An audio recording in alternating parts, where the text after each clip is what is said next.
오늘로 가정의 달 그 의무 제가 시리즈로 하는 말씀을 오늘로 마감합니다. 가정의 의무입니다. 하나님께서 가정과 교회를 세우셨습니다. 하나님께서 아담과 하와를 통해서 가정을 세우셨어요. 그리고 하나님께서 그리스도를 통하여서 교회를 세우시고 아담과 하와 부부를 세워주시면서 가정을 만드시고 하나님께서 귀한 뜻이 있으셔서 교제하시고 또 하나님 보시기에 아름답고 또 가정을 통해서 거룩한 질서를 이어나가시는 게 바로 하나님의 목적이십니다. 그런데 아담과 하와가 타락하여서 가정이 변질됩니다. 이 가정이 변질돼 가지고 굽어지는 거예요. 그렇기 때문에 가정의 의무를 다하지 못하는 거예요. 가정이 번창하고 가정이 좋아지지만 방향이 잘못된 대로 더 멀리 간다는 사실인 거예요. 나무가 굽어지면 어떻게 됩니까? 굽어지면 나무가 반드시 자라야 되는데 나무가 굽어지면 자라면 자랄수록 더 멀리 굽어지는 거예요. 오늘날 가정이 바로 이런 모습인 거예요. 가정을 잘못된 방향으로 잘못된 모양으로 자꾸 번성시켜 나가니까 가정이 번성될수록 가정이 커질수록 하나님과 거리가 멀어지는 그러한 가정으로 된다는 사실인 거예요. 가정이 타락해서 변질된 그러한 그 죄가 들어온 그 흐름이 오늘날까지도 이어진다는 사실인 거예요. 그렇기 때문에 우리 삶 속에 어떻습니까? 가정에 우리가 생각하는 의무는 하나님과 전혀 다른 그런 모습을 우리는 쉽게 찾아볼 수 있는 거예요. 가정은 교회의 작은 단위입니다. 가정과 교회는 뗄 수 없는 관계인 거예요. 가정과 교회는 아주 그러한 뗄 수 없는 관계이기 때문에 가정이 교회고 교회가 가정이 되어야 됩니다. 그렇기 때문에 가정과 같은 교회, 교회 같은 가정이 되어야 되는 거예요. 이게 하나님께서 가정을 세우신 의무인 거예요. 그런데 문제는 뭐냐면은 우리가 가정의 의무가 뭔지 깨닫지 못한다는 사실인 거예요. 가정에서 어떻게 하는 것이 하나님을 기쁘시게 하는 건지 알지 못하는 거예요. 그래서 우리가 잘못된 방향으로 세상의 윤리와 도덕을 앞세워서 우리 가정을 이끌어 나가는 것이 오늘날 가정에 혼란이 오는 거예요. 가정에서 갈등하고 혼란이 오는 거예요. 가정과 교회가 뗄 수 없는 관계, 곧 가정의 의무가 뭡니까? 교회의 사명인 거예요. 교회의 사명이 가정의 의무입니다. 오늘 본문에 초대교회의 성도들의 삶이 이제 기록되어 있습니다. 오늘 우리 초대교회 성도들의 삶이 곧 우리들의 가정의 의무인 거예요. 가정의 의무는 곧 교회의 사명과 다르지 않다는 사실이에요. 가정의 첫 번째 의무가 뭡니까? 가정의 첫 번째 의무는 말씀 중심으로 살아야 됩니다. 가정. 우리 여러분들 한번 묻겠습니다. 여러분 가정 말씀 중심으로 삽니까? 아마 금시초문인 분도 많을 거예요. 가정에서 무슨 말씀 중심으로 사는가? 교회 가서 말씀 배우고 예배 드리면 그걸로 충분하지 가정까지 무슨 천만의 말씀 그러시고 살아간다면 전혀 하나님과는 다른 방향으로 흘러가는 거예요. 가정, 말씀 중심으로 살아가야 돼요. 초대교회는 말씀 중심으로 살아가는 말씀 공동체입니다. 43절 우리 오늘 본문 함께 읽겠습니다. 사람마다 두려워하는데 사도들로 말미암아 기사와 표적이 많이 나타나나니.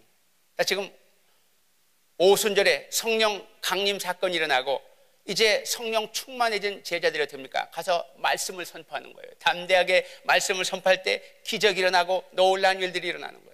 그러면서 어떻습니까? 사람들이 이제 깨닫기 시작하는 거예요.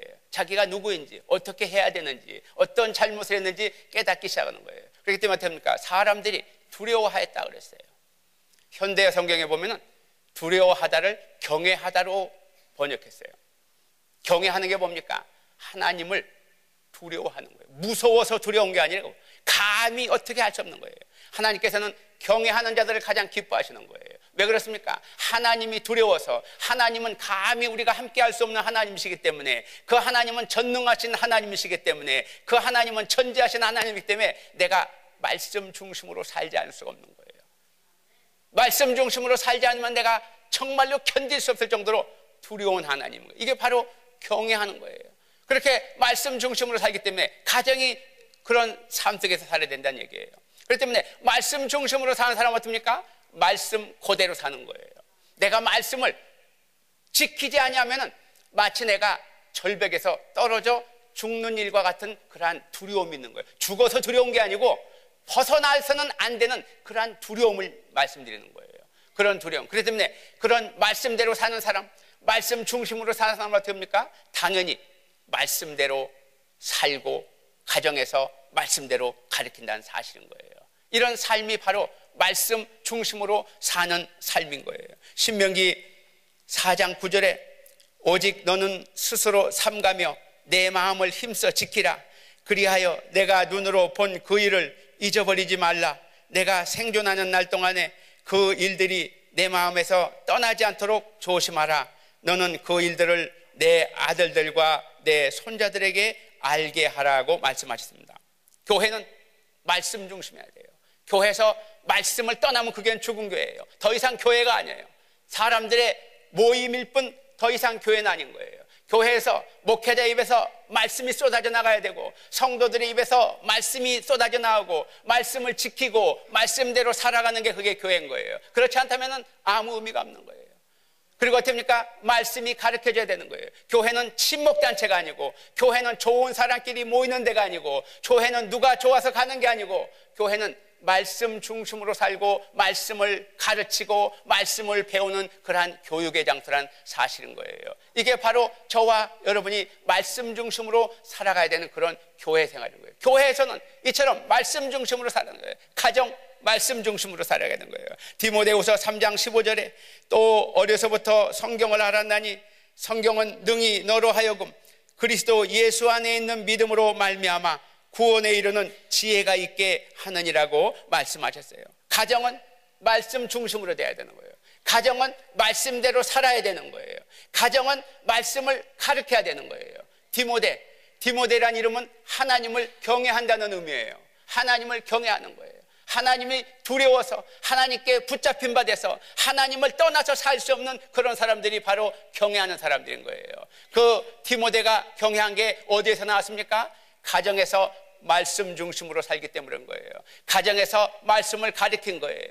어머니 윤희계와 외할머니 로이스가 말씀을 디모데에게 가르친 거예요. 디모데에게 말씀을 가르쳤기 때문에 디모데는 세상의 방법대로 살지 아니하고 하나님의 말씀을 배우고 하나님의 말씀 중심으로 말씀 따라 살아가는 그러한 삶을 되게 사는 거예요. 그렇기 때문에 디모데는 경외한 사람으로 사람들로부터 칭찬받고 사람들로부터 사랑을 받은 거예요.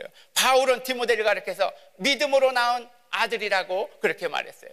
그뿐입니까? 바울이 감옥에 있을 때 디모데를 빌립보에 보냈어요. 그 이유는 디모데만큼 하나님의 말씀을 사랑하고 헌신적으로 열정적으로 그렇게 수고하는 사람이 없기 때문에 디모데를 보낸 거예요. 빌립보서 2장 19절로 20절에 보면은 그 바울의 마음을 우리가 잘 읽을 수 있어요. 내가 디모데를 속히 너희에게 보내기를 주 안에서 바람은 너희의 사정을 알므로 안위를 받으려 함이니 이는 뜻을 같이 하여 너희 사정을 진실하게 생각할 자가 이 밖에 내게 없음이라고 말씀합니다. 하나님의 사람은 말씀 중심으로 살아가야 됩니다. 하나님의 사람은 말씀대로 살아가야 되는 거예요. 하나님의 사람은 어떻습니까? 말씀을 가르치고 말씀을 배우는 일에 열심히 해야 되는 거예요. 이럴 때 하나님께서는 어떻게 했습니까? 신명기 28장 1절로 2절에 보면은 하나님께서 말씀에 순종하고 말씀 따라 사는 사람들에게 하신 약속이 있어요. 뭡니까? 모든 민족 위에 높이 뛰어나게 하신다고 했어요. 세워주신다고 했어요. 그리고 말씀에 순종하면 어떻게 합니까? 복이 미치고 임한다고 그랬어요. 복이 따라온다고 그랬어요. 복이 나에게 임하고 따라온다고 그랬어요. 하나님께서는 우리에게 복 주시기를 원하십니다. 그렇기 때문에 말씀 중심으로 살기를 원하세요. 말씀 중심으로 우리가 살고 말씀대로 살 때, 말씀을 가르칠 때 어떻게 합니까? 하나님의 은혜가 우리 가운데 충만하게 넘쳐난다는 사실인 거예요. 여러분, 가정은 우리 인생하고 다릅니다. 우리의 인생은 나 한 사람으로 주어진 기간 다 채우면 끝나는 거예요. 그러나 가정은 내가 떠난다 할지라도 계속해서 이어져 나가는 게 하나님의 계획이세요. 내가 죽어서 육신의 장막을 벗고 떠난다 할지라도 여전히 가정은 여전히 그 자리에 있고, 여전히 가정은 내가 어떻게 살았는가에 따라서 후손들이 영향을 받고 살아간다는 사실인 거예요. 나로 인해 가지고 내 후손이 엄청난 잘못된 길로 흘러들어갈 수가 있고, 나로 인해서 내 후손들이 하나님이 기뻐하시는 자리로 흘러갈 수 있다는 사실인 거예요. 나 한 사람으로 인해서 내가 부부관계를 이루어서 세운 가정은 내가 죽는다고 끝나는 것이 아니라는 사실인 거예요. 여러분들 착각하지 마세요. 나 한 사람 살다가 죽으면은 그걸로 끝날 것 같지만, 내가 분명히 나하고 똑같은 모습의 사람들을 남겨두고, 나하고 똑같은 모습의 사람들을 양육시키고, 나보다도 더 방향이, 성격이 강한 사람들을 세워놓고 죽는다는 사실인 거예요. 그리고는 그 가정은 하나님과 관계없는 그러한 방향으로 곤두박질하면서 달려간다는 사실인 거예요. 만약에 그 가정이 아름다운 가정을 세웠으면 하나님과 동행하는 아름다운 가정으로 세워진다는 사실인 거예요. 이게 가정이에요. 가정은 내가 죽어서 끝나는 게 아니에요. 나 한 사람이 내가 어떻게 주님을 사랑하냐에 따라서 그 가정은 어둠에 있을지 빛에 있을지 나중에 후세들에 의해서 평가받기 시작한다는 사실인 거예요. 엄청난 사실, 진리 잊지 마시기 바랍니다. 여러분, 잘 먹고 잘 살고 내 세대에 복 누리고 살고 즐기며 살고 그러면 행복할 것 같습니까? 천만의 말씀이에요. 여러분, 후손들이 끊임없이 이어지면서 고통 중에 거할 수 있다는 사실인 거예요. 여러분, 그게 바로 가정이에요. 조나단 에드워드는 목사님이십니다. 미국의 영적 대각성의 그 부흥을 일으킨 아주 하나님께서 귀하게 쓰신 목사님이세요. 여러분, 지금 여기서 나오죠? 에드워드 목사님은 목사님의 자녀로 태어납니다. 자녀로 태어나서 어릴 때부터 아주 총명한 그러한 목사님이셨어요. 부인을 아주 잘 믿는 그러한 그 아내로 맞아서 아름다운 가정을 끌어나갑니다. 그 목회를 하면서 아주 명설교도 하면서 사람들로부터 많은 칭찬도 받고 하나님의 쓰임을 받았어요.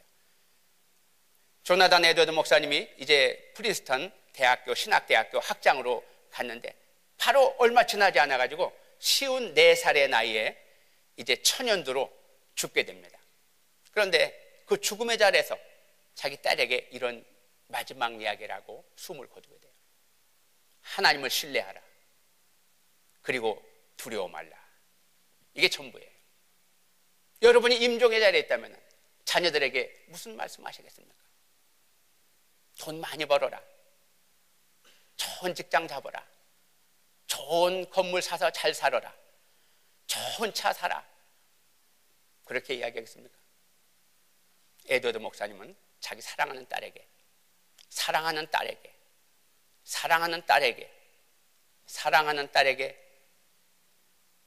하나님을 신뢰하라고 그랬어요. 그리고 두려워 말라. 어떤 일이 올지라도 두려워 말라. 그리고 54세 일기로 이제 생을 마감합니다. 자녀들에게 마지막의 순간까지도 세상 거 일체 언급하지 아니하고 하나님의 사랑, 하나님을 믿고 의지하라. 하나님을 믿고 세상을 두려워하지 말라는 그 귀한 말씀을 준 거예요. 이제 에드워드 목사님이 죽은 지 150년이 지난 후에 어느 사회학자가 이제 그 후손들을 가계를 쭉 조사하는 그러한 조사를 했어요. 그런데 그 에드워드 목사님만 조사한 게 아니고 같은 시대에 같은 지역에 살던 맥스 주쿠스라는 사람을 이제 두 사람을 비교하면서 하나님의 사랑이 어느 정도인가 후손을 조사한 거예요. 150년의 기간이에요. 지금 두 사람이 조나단 에드워드도 죽고 그 같은 시대에 같은 지역에 살던 맥스 주쿠스라는 사람도 죽고 150년이 지난 후에 사방을 찾아다니면서 그 후손들을 조사를 했어요. 그런데 맥스 주쿠스라는 사람은 방탕생활하는 사람이에요. 함부로 막 살았어요. 인생을 즐겼어요. 그리고 그 부인도 믿지 않는 사람이에요. 대조적인 그러한 두 가정이에요. 150년 후에 이런 결과가 나왔습니다. 조나단 에드워드 목사님의 후손들입니다. 모두 150년 동안에 873명의 후손들이 번창됐어요. 그 가운데 대학 총장이 12명, 교수가 65명, 의사가 60명, 목회자와 성직자가 100명, 군 장성이 75명, 저술가가 85명, 변호사가 100명, 판사가 30명, 국가공무원이 80명, 국회의원이 5명, 미국 부통령이 1명, 그리고 260명의 평범한 신앙인들이 그 후손들로 밝혀졌어요. 그러면은 인생을 즐기고 막 살고 주님을 멀리하고 믿지 않는 아내와 결혼한 맥스 주크스라는 그 후계는 어떻게 됐는지 여러분들 그 데이터입니다. 후손들을 찾아가지고 확인한 데이터예요. 한번 보시겠습니다. 모두 1292명의 후손을 가졌어요. 많은 후손을 가졌죠. 그 가운데 어린아이 때 사망한 사람이 309명이에요. 직업적인 거지가 310명이에요. 불구자가 440명이에요.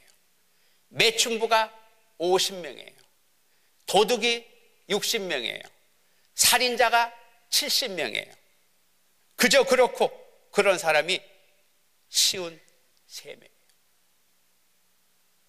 에드워드 목사가 죽어서 끝났습니까? 맥스 주크스가 죽어서 끝났습니까? 그 인생으로 끝나서 장례식으로 끝났습니까? 그렇지 않습니다. 그렇지 않습니다. 여러분이 육신의 장막을 벗으면 끝날까요? 그렇지 않습니다. 여러분이 어떻게 살았냐에 따라서 여러분은 모르지만 여러분 후손은 누군가에서 조사를 한다면은 여러분이 산 그대로 열매 맺습니다. 왜 그럴까요? 배운 게 그거밖에 없으니까. 배운 게 도적질이니까. 배우는 게. 여러분 방심하지 마시기 바랍니다. 교회 그저 와서 위로받고 이렇게 나오는 게 교회가 아닌 거예요. 교회는 영적인 병원이에요. 여러분들 영적인 수술을 받고 여러분들 영적으로 여러분들 변화시키는 그러한 일을 하지 않으면 교회 아무 의미가 없어요. 여러분 여기에 요양소도 많이 있고 주일날 나가서 멀리 자연에 나가면 더 심신을 회복시키는 장소가 많은 거예요. 여러분 올바로 신앙생활 하시기 바랍니다. 가정, 여러분 가정에 뭐가 있습니까? 술이 있습니까? 가정에 나쁜 것이 있습니까? 여러분 가정에 도박이 있습니까? 여러분 가정에 속임이 있습니까? 여러분 가정에 인생 즐기는 게 있습니까? 두려워하시기 바랍니다. 여러분 가정에 하나님의 말씀이 울려 퍼져야 되는 거예요. 가정 하나님 말씀 중심으로 살아야 돼요. 여러분 사는 걸로 끝나고 여러분 죽으면 끝나는 거 그렇지 않습니다. 열매는 갈수록 더 강력하게 번성한다는 사실인 거예요. 여러분 자녀들은 더 강력하게 여러분보다도 하나님 앞에 범죄할 수 있다는 사실인 거예요. 왜 그렇습니까? 보고 배웠기 때문에.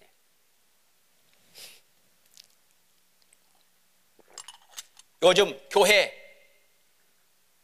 초콜릿 얻어먹으러 온 분들 많으세요. 위로받고 좋은 소리 듣고 천만의 말씀이에요. 교회는 그런 곳이 아니에요. 여러분들 주님이 있기 때문에 위로받는 것이지 내가 어떻게 해서 위로받는 게 아닌 거예요. 주님이 나의 주님이기 때문에 내가 교회가 행복한 것이지 내가 무엇이 세상 것이 있기 때문에 위로받기 때문에 사업이 잘 되기 때문에 물질이 풍성하기 때문에 내가 위로받는 거 아니에요. 나의 편을 들어줬기 때문에 위로받는 게 아니에요. 주님 때문에 그 주님 때문에 내가 위로받는 거예요. 나는 비록 가진 거 없고 나는 비록 연약할지라도 주님이 나와 함께 하시고 내가 말씀대로 살고 말씀을 가리키면은 우리 주님은 우리 자녀들도 함께 하신다는 사실인 거예요. 우리 자녀들이 또 보고 배운 게 바로 그건 거예요. 여러분 명심하시기 바랍니다. 여러분 인생 내가 어떻게 마치는 게 중요한 거 아니에요. 여러분의 후손들 사랑하신다면 여러분들 당연히 가정은 말씀 중심으로 살아야 합니다. 그리고 말씀에서 교육이 이어지고 자녀들이 그 말씀 속에 살아야 되는 거예요. 요한복음 1장 14절에 말씀이 육신되어 우리 가운데 거하심에 우리가 그의 영광을 보니 아버지의 독생자의 영광이요 은혜와 진리가 충만하더라고 그랬어요. 말씀이 누굽니까? 말씀은 바로 십자가에서 피 흘려 죽으신 예수 그리스도신 거예요. 말씀은 바로 예수 그리스도시에요. 여러분 삶 속에서 가정이 뭡니까? 예수님 중심으로 살아가야 되는 거예요. 가정이 예수님 중심으로 부부가 이어지고 부부 자녀 간의 모든 관계가 예수님 중심으로 돼야 되는 거예요. 만약에 여러분 가정에 무슨 어떤 윤리가 중심이고 도덕이 중심이고 물질이 중심이고 가문이 중심이고 어떤 권력이 중심이라면 그 가정 잘못 흘러간다는 사실인 거예요. 깊어지면 깊어질수록, 부흥하면 부흥할수록, 성장하면 성장할수록 하나님과 멀리 멀리 떨어지는 재앙이 된다는 사실인 거예요. 왜 그렇습니까? 죽음 이후에는 반드시 천국과 지옥이 있고, 살아서도 지금도 하나님이 역사하시고 앞으로 우리 후손들에게도 그런 영향이 그대로 미친다는 사실인 거예요. 오늘 조나단 에드워드하고 오늘 맥스 주쿠스라는 사람은 누가 만들어낸 이야기가 아니에요. 미국에서 사회학자가 분명히 살았던 사람들 150년의 기간을 조사하고 발표한 내용인 거예요.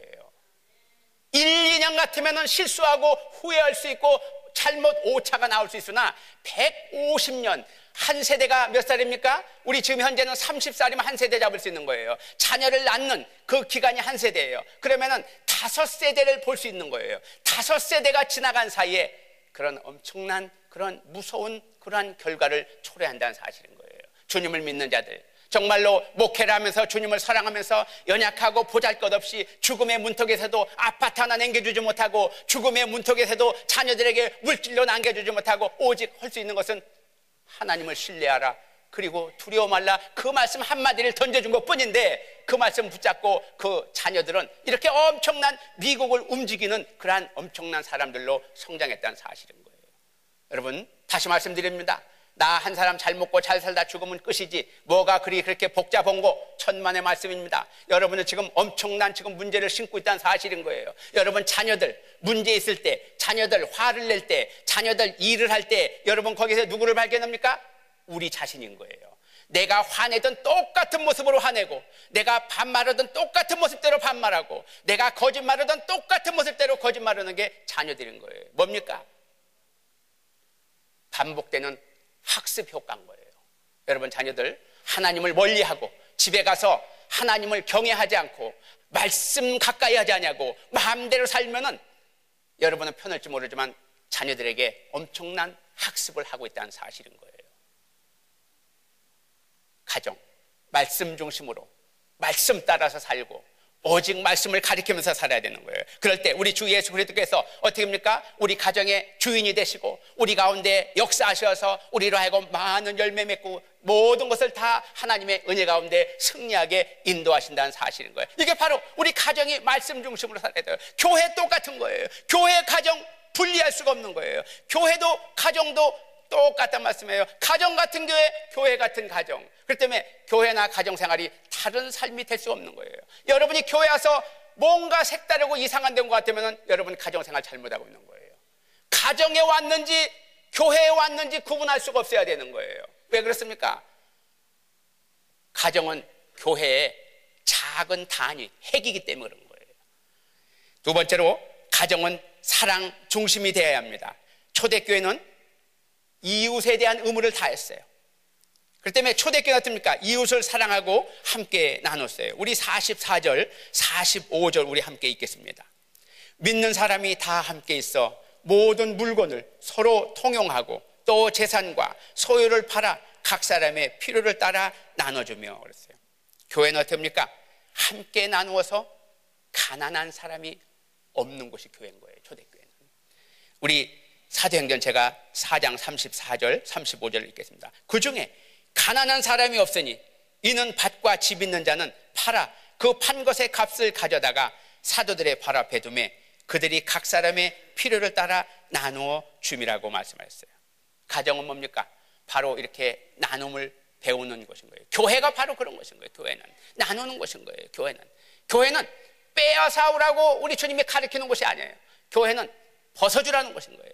오리를 가자면 십리를 가진 게 우리 주님께서 왼밤 오른밤 우리 주님께서 다 내어놓게 하시는 것이 바로 교회인 거예요. 여러분 가정은 어떤 가정입니까? 똑같은 거예요. 바로 우리 사랑 중심으로 되는 게 가정인 거예요. 그렇기 때문에 초대교회는 사람들이 잘 살아서 가난한 사람이 없는 게 아니고 함께 나누었기 때문에 가난한 사람이 없는 거예요. 교회는 함께 나눠야 되는 거예요. 우리 성도님의 아픔이 내 아픔이 돼야 되는 거예요. 성도님의 부족함이 내 부족함이 돼. 이게 교회인 거예요. 가정 마찬가지예요. 가정도 사랑 중심이에요. 예수 그리스도의 사랑, 주는 사랑 중심인 거예요. 그런데 우리는 가정에서 어떻게 합니까? 1등만 하라고 그러죠.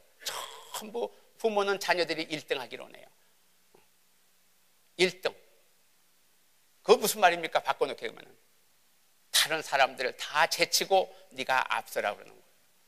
다른 사람 상관하지 말고 무슨 수단과 방법을 써서 앞서가라는 거예요. 이게 오늘날 잘못된 길을 가는 사회가 시작된 거예요.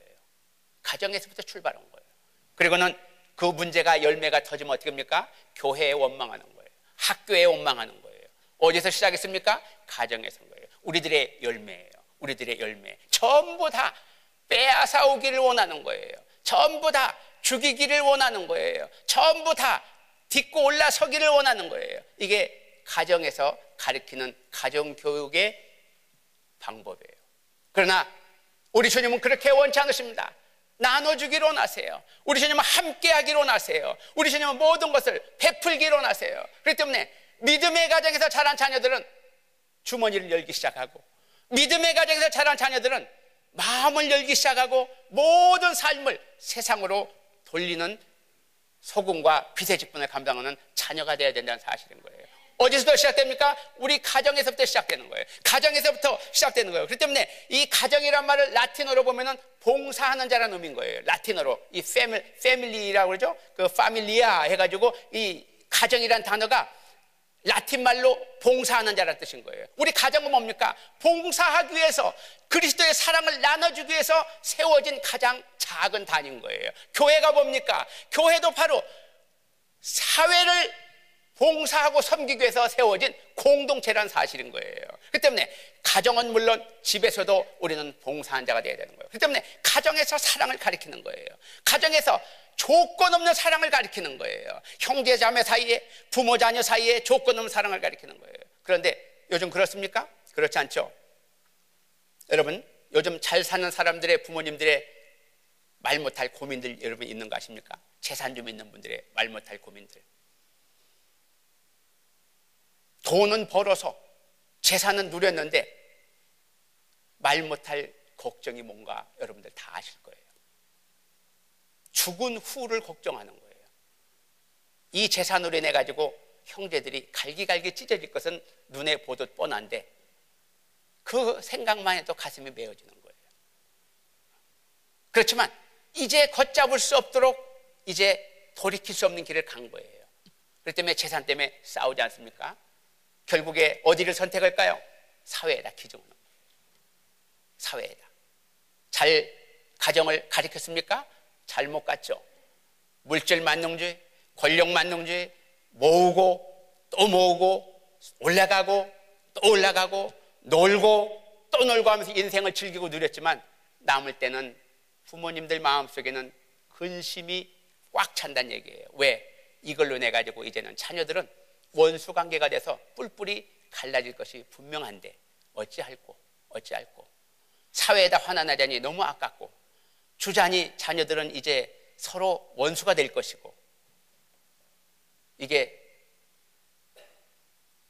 잘못된 가정입니다. 가정은 나누는 거예요. 가정은 주는 거예요. 가정은 누가 필요하다면 부모님의 재산이라도 그 형제를 전폭적으로 밀어주는 거예요. 왜? 사랑하기 때문에. 이게 바로 놀라운 사랑인 거예요. 그래서 됩니까? 우리가 이런 의무를 다할 때 하나님께서 그 가정을 세워주시고 그 가정에 복을 주신다는 사실인 거예요. 또 말씀드립니다. 여러분, 우리가 육신의 장막 벗고 죽는 걸로 나는 끝날지 모르지만 여러분의 가문은, 여러분의 가정은 누룩처럼 번져서 몇십 명, 몇백 명으로 잠시 번진다는 사실인 거예요. 그 책임 어디 있습니까? 가정을 이루신 부부 여러분에게 있습니다. 어떻게 사느냐에 따라서. 잠시 물질 모아졌습니까? 2대, 3대에 넘어가는 거 쉽지 않아요. 재벌 그룹도 쉽지 않아요. 이게 바로 여러분들 가정의 의무입니다. 사랑 중심으로 자녀들에게 주는 거, 그리스도의 사랑으로 나누는 걸 가르치시기 바랍니다. 세 번째는 가정은 예배와 교제의 중심이 되어야 되는 거예요. 초대교회는 신령과 진정으로 예배를 드렸어요. 그리고 날마다 성전에서 예배를 드리고 집집마다 돌아가면서 교제를 했어요. 우리 46절, 47절 우리 함께 읽겠습니다. 날마다 마음을 같이하여 성전에 모이기를 힘쓰고 집에서 떡을 떼며 기쁨과 순전한 마음으로 음식을 먹고 하나님을 찬미하며 온 백성에게 칭송을 받으니 주께서 구원받는 사람을 날마다 더하게 하시니라 했어요. 자, 어떻게 됩니까? 성전에 모여서 예배드리기 힘쓴 거예요. 모이기에 힘쓴 거예요. 교회, 가족들이 주일이 되면은 모두 다 손을 잡고 밝은 마음으로 한 주 첫 날을 시작하는 거예요. 이게 바로 미국이 복받던 청교도 시대의 그 삶의 방식들인 거예요. 이게 오늘 여기까지 지금 우리가 복을 누리고 오는 거예요. 모든 가족이 손을 잡고 기쁜 마음으로 주님 전에 와서 예배를 드리는 거예요. 왜? 바로 우리가 모이기에 힘쓰는 것이 우리들의 삶이기 때문에, 예배 교제 중심으로 살아야 하기 때문에. 이게 초대교회의 모습인 거예요. 그리고 어떻습니까? 오늘 보니까 집에서 떡을 떼며 그랬어요. 이거는 이 집 저 집 다니면서 떡을 뗐단 말씀이에요. 당시에 교회는 그냥 집에서 예배를 드렸어요. 집에서. 그래서 이렇게 다니면서 떡을 떼고 서로 교제를 한 거예요. 믿음의 사람들과끼리 교제하면서 함께 나눴다는 사실인 거예요. 이게 바로 초대교회의 그러한 교인들의 모습인 거예요. 우리도 마찬가지예요. 주일날 할 수 없이 오는 게 아니고, 안 오면 벌 받을까 봐 오는 게 아니고, 안 오면 사업이 안 될까 봐 오는 게 아니고, 나를 구원해 주신 주님의 은혜가 너무너무 감사하고 또 고마워서 내가 말씀 중심으로, 예배 중심으로 내가 주님 앞에 가족들이 더불어 온 가족이 온다는 사실인 거예요. 이런 삶을 사는 것이 바로 어떤 삶입니까? 우리 가정이 그런 의무를 다해야 되는 거예요. 그래서 교회에서 모이게 힘쓰고 서로 교제하고 그럴 때 어떻게 됩니까? 사람들로부터 칭송받았다 하세요. 왜 칭송받았을까요? 하나님께서 날마다 함께 하시면서 더 부흥의 역사를 허락하시면서 하나님이 살아계심을 증거하시기 때문에 또 아름다운 교제를 보고 하나님께서 칭찬하셨다는 사실인 거예요. 바로 이러한 삶을 사는 거예요. 지난번에 제가 그 코스타리카에 방문했을 때 사진 찍은 거 제가 아마 천막교회를 제가 말씀드렸을 거예요. 여기 지금 한번 보여드리겠습니다. 이 천막교회가 이게 교회입니다. 이게 지금 공터에 주일 아침에 모아서 치고 또 끝나면은 걷어가야 돼요. 자기 땅이 아니기 때문에 남의 땅에서 하는 거예요. 예배 드리는 지금 이 모습들이에요. 이게 전부입니다. 교인들 전부인데 이게 교회예요. 왜 이렇게 모여야 됩니까? 예배는 하나님께 드리는 거예요.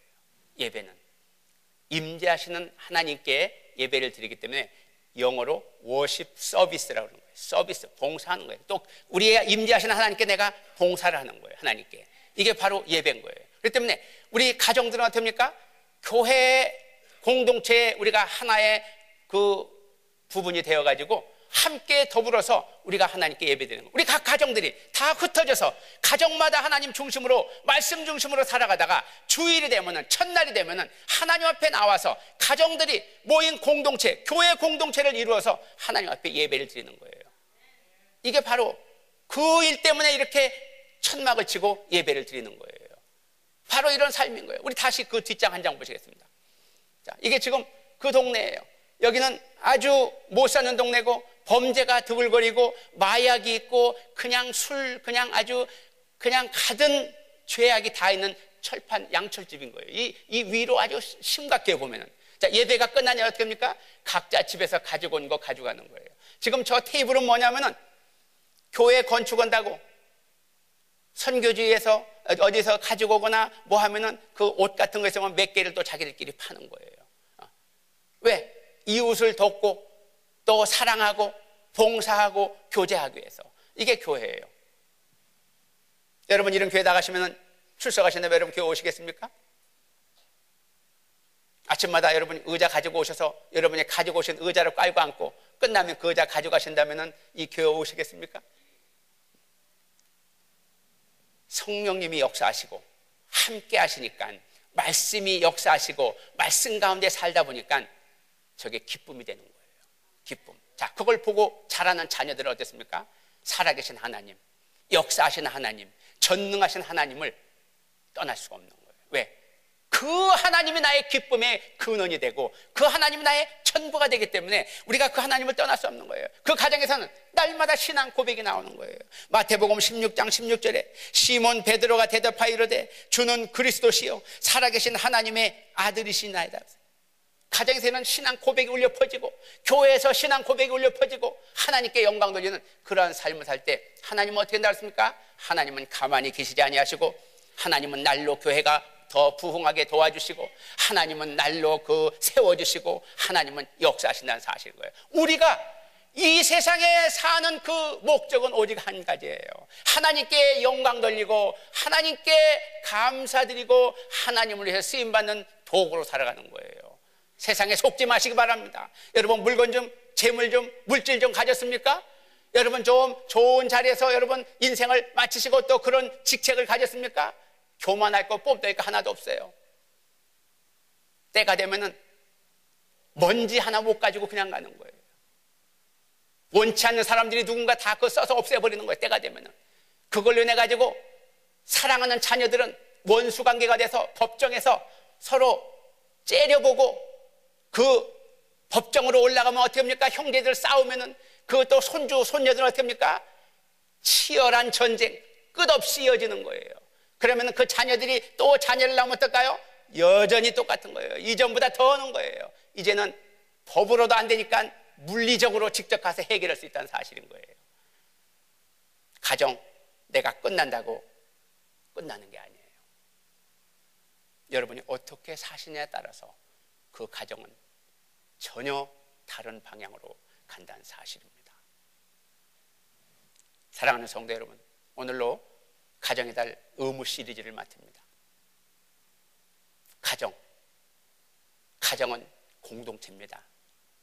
나 한 사람으로 인해서 그 가정 엄청난 그러한 저 낭떠러지로 떨어지지 않도록 하나님을 신뢰하고 그리고 두려워하지 말고 세상에서 승리하시기 바랍니다.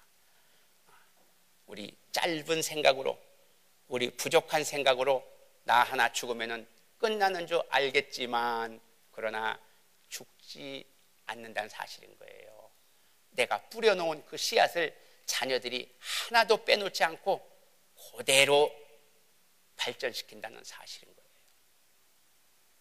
가정의 의무. 우리는 변질된 가정에 살기 때문에 의무가 뭔지 몰라요. 알 수가 없어요. 그러나 우리는 가정과 교회가 가정의 관계, 서로 뗄 수 없는 관계인 걸 우리는 깨닫기 때문에 교회의 사명을 통해서 우리 가정의 의무를 회복할 수 있는 거예요. 우리 가정, 어떤 가정이 돼야 됩니까? 교회의 사명처럼 말씀 중심이 돼야 되는 거예요. 말씀대로 살고 말씀 따라 살고 말씀을 가르치면서 말씀으로 세워지는 가정이 돼야 된다는 사실인 거예요. 그리고 어떻게 됩니까? 우리 예수 그리스도의 사랑을 나누면서 날마다 신앙 고백이 이루어져야 되는 거예요. 그리고 어떻게 됩니까? 우리는 가정이 사랑 중심으로 사랑을 가정에서 가르쳐야 되는 거예요. 형제에게 사랑을 가르치고 부모에게 사랑을 가르치고, 여러분 가정에서부터 형제, 자매, 부모에게 막 가는 그러한 자녀들이 어떻게 사회에 가서 잘하고 어떻게 학교에 가서 잘합니까? 말할 것도 없죠. 부모도 그냥 내리치는 판국인데 이웃집 아저씨는 개밥의 도토리죠. 개밥의 도토리예요. 개밥의 도토리. 그 사회가 어떻게 됩니까? 전부 1등만 오는 가정 어떻게 됩니까? 우리는 가정들을 그렇게 가르치고 있을지도 몰라요. 가정 주는 거예요. 손해보는 거예요. 나누는 거예요. 그걸 가르치는 거예요. 그 다음에 뭘 해야 됩니까? 가정은 예배와 교제의 중심이 돼야 되는 거예요.